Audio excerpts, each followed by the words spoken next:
In the field then for the first Tissot Superpole race of the 2020 campaign. The riders settling into positions. A couple of big names further down the order on row number 5. Alvaro Bautista and Chaz Davies looking to carve their way through, get inside the top 9 and improve their fortunes ahead of race number 2 later on here today. At the front, the race is for the podium positions. Watch for the lights.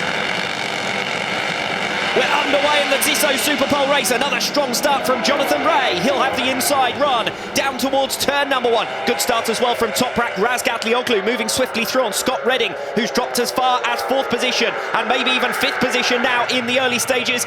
Very wide out at the back, one of the Hondas, and that's Leon Haslam pushed aside. Alvaro Bautista making up a position and moving ahead of his teammate. Disastrous start for all of the red bikes, frankly, as Scott Redding finds himself pushed aside. It's Jonathan Ray who leads us then, ahead of Toprak Razgatlioglu in 2nd. Tom Sykes has been relegated down to 3rd. Michael van der Mark looking to the inside of him here, not quite for the moment at least. Loris Baz is next in line, then it's Scott Redding and Alex Lowe's in 7th position. So a lead group of 7 that has already started to break away ever so slightly. Yeah, Baz making a great start there from the 3rd row of the grid. Nicely into place into turn 1. He was actually the reason why Haslam got pushed out wide. But another good start for Baz. Let's see if he can stay in this group, particularly when they get onto the start-finish straight.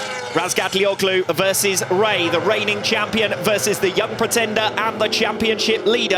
And it's Jonathan Ray who's come out of the box fighting here today. There was no doubt about it. You would have put him down as the favourite before we got underway. Determined after his disappointment here yesterday. And it's Ray who holds the advantage at the front of the field. Yeah, Ray's going to be out trying to make amends for what happened in yesterday's race. You can see Toprak behind him on the number 54 plate, just trying to make sure he's able to stay with Jonathan Ray. This 10-lap race really is a case of trying to see exactly how hard you're able to go in the early stages. Already that leading group, you can see 8 riders starting to separate themselves out.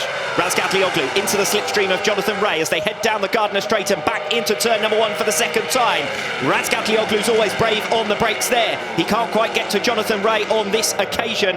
Meanwhile, towards the back of the field, we're down to 15 contenders, although Federico Caricasulo, after going down, has now rejoined following a turn 10 incident. Yeah, Caricasulo had made a good start. He was running inside the top 10 positions there in the early doors, but unfortunately for him, down at turn 10. As we watch Tom Sykes getting very close to Toprak Razgatlioglu, and Michael van der Mark might go 3 abreast here, looking to the inside line. They're all swapping and changing. Sykes cuts to the inside. Van der Mark has to move to the outside line, goes the long way round, now makes himself vulnerable to Loris Baz. Almost there, Van der Mark had 3rd position, but just as likely he could have dropped to 5th place. Meanwhile, Scott Redding cuts through on the inside. 2 for 1 for Redding, fighting back now as he comes through. Having been relegated down to 6th place, he recovers P4. Yeah, fantastic move by Redding. You can see Van der Mark runs a little bit wide. That's going to open the door for Loris Baz to get through, but a great move from Redding. Opportunistic there, picks off 2 riders at once. Bautista down. Alvaro Bautista is down at turn number 6, and disaster for the Spaniard once again in 2020. Yeah, and for Bautista, he raced really well yesterday to just manage his tyre, come through the pack. But unfortunately for him in the Superpole race, he's down and out. You just look at the left-hand side, he loses that very early in the corner as well. Typically for Bautista, he brakes very early on the run into 6 to try and let him open the gas really early, mid-corner to set up the exit. Maybe just getting on the gas a little bit too early there for Bautista, but it looks like he lost that very early in the corner.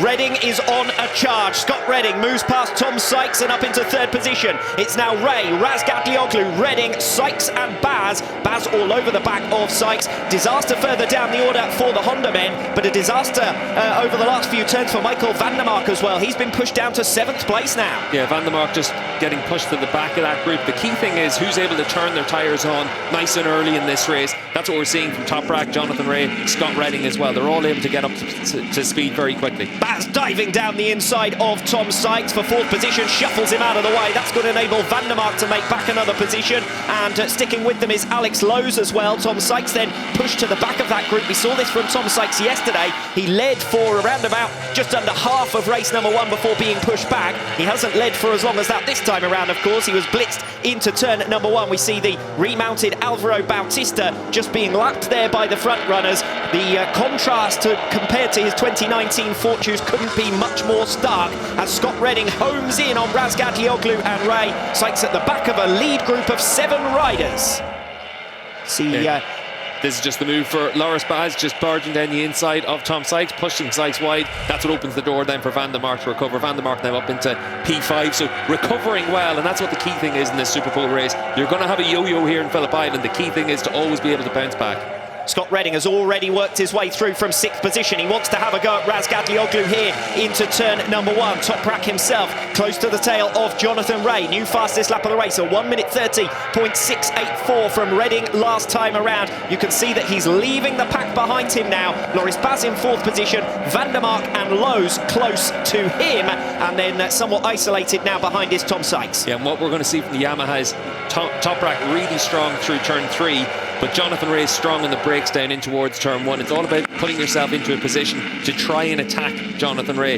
If you're Toprak, you can Redding diving down the inside. Oh, collides with Jonathan Ray as they come out of turn number 4. He's got past Razgatlioglu. He couldn't muscle Ray out of the way. Yeah, I was just going to say, if you're Toprak, you've got to wait for your opportunity, see if something presents itself. Scott Redding immediately presented something for himself. Just able to slip through on Toprak, contact there with Jonathan Ray as well. This is the move down in towards turn 4. Scott Redding on the red bike, number 45. He's just going to notice that the door opens, slide it down the inside, and then holding his line, has to step up a little bit, but able to at least make sure that all those riders stay in the lead group.